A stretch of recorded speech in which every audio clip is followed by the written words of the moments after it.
जन्म लेने वाला उच्च नहीं हो सकता, कभी नहीं हो सकता। ये झूठ है, झूठ है।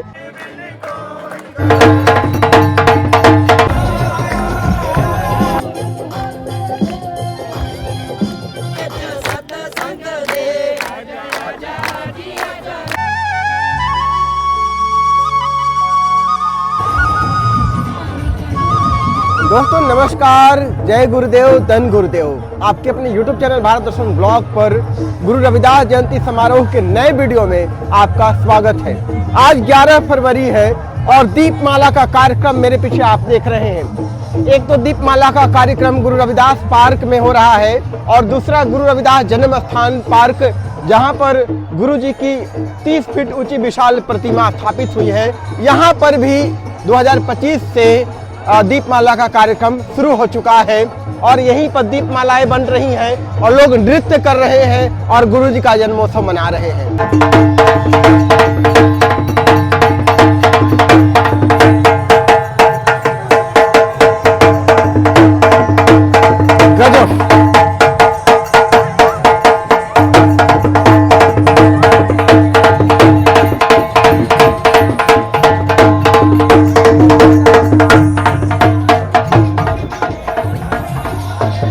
और यहाँ पर देखिए बहुत ज्यादा भीड़ है और यहाँ का दृश्य तो बहुत ही अद्भुत है।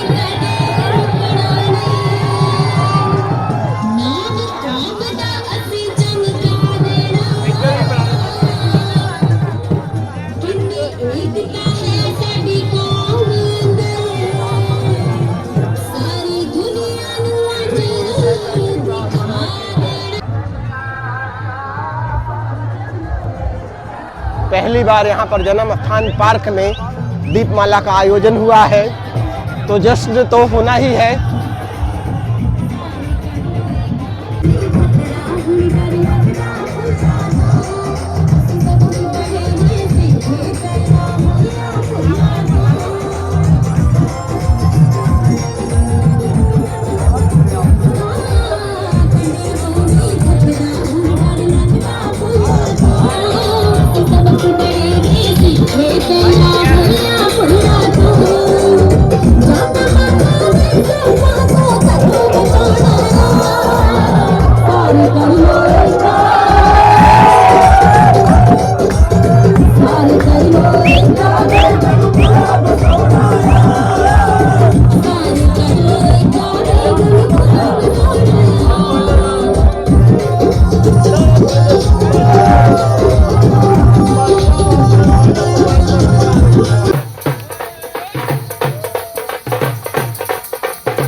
और अब देखिए गुरु रविदास जी महाराज की आरती हो रही है।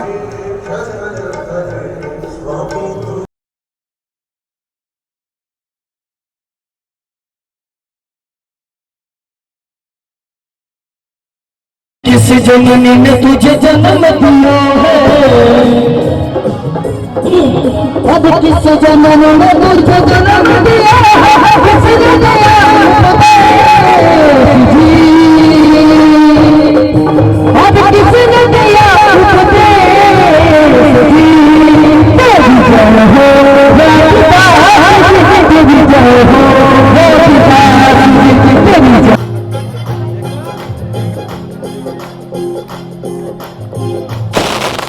पर गुरु रविदास पार्क में जश्न शुरू हो चुका है।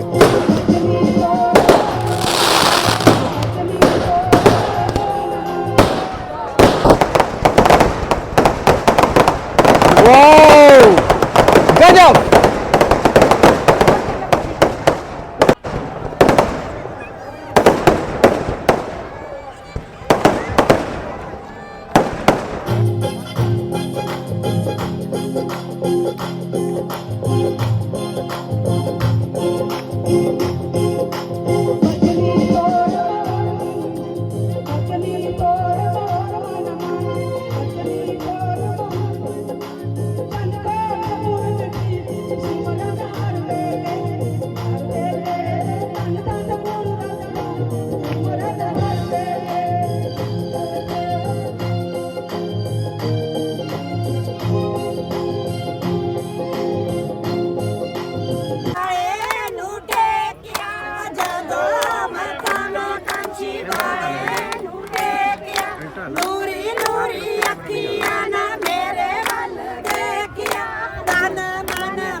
तो आज हमने आपको दिखाया गुरु रविदास जयंती के उपलक्ष्य में 11 फरवरी को दीपमाला का कार्यक्रम, जिसमें डीओटी दीप जलाकर, कैंडल जलाकर गुरु जी का जन्म उत्सव मनाते हैं, नाचते हैं, गाते हैं। गजब का वातावरण होता है। और अभी हम गुरु रविदास पार्क में हैं, बनारस में हैं। हर जगह वैसे दीपमाला का कार्यक्रम होता है। अच्छी बात है, मनाना चाहिए। लेकिन आज दीपमाला बनाएं, सेलिब्रेट करें, गुरु जी का जन्मोत्सव मनाएं और फिर वापस अपने घर चले जाएं तो कुछ हासिल नहीं होने वाला है। कुछ पल के लिए हमारे जीवन में खुशियां आएंगी, पर उससे कुछ होगा नहीं। सबसे बड़ी बात और सबसे ज़रूरी बात है कि गुरु जी का जो मार्ग था, गुरु जी का जो आदर्श था, जो टीचिंग थी, उसे अपने जीवन में धारण करना, उसे जन जन में प्रचारित करना। क्या मार्ग था, समझे जरा। उन्होंने जातिवाद के खिलाफ बड़ी बातें की, जातिवाद का उन्होंने विरोध किया, कर्मकांड का उन्होंने विरोध किया, अंधविश्वास का उन्होंने विरोध किया। तो विरोध बस ऐसे ही नहीं था कि समाज में जागरूकता आए। समाज में जागरूकता आए ये अच्छी बात है, लेकिन जब गुरु कोई बात कहता है, कोई संत बात कहता है, तो उसके पीछे गहरे निहितार्थ होते हैं।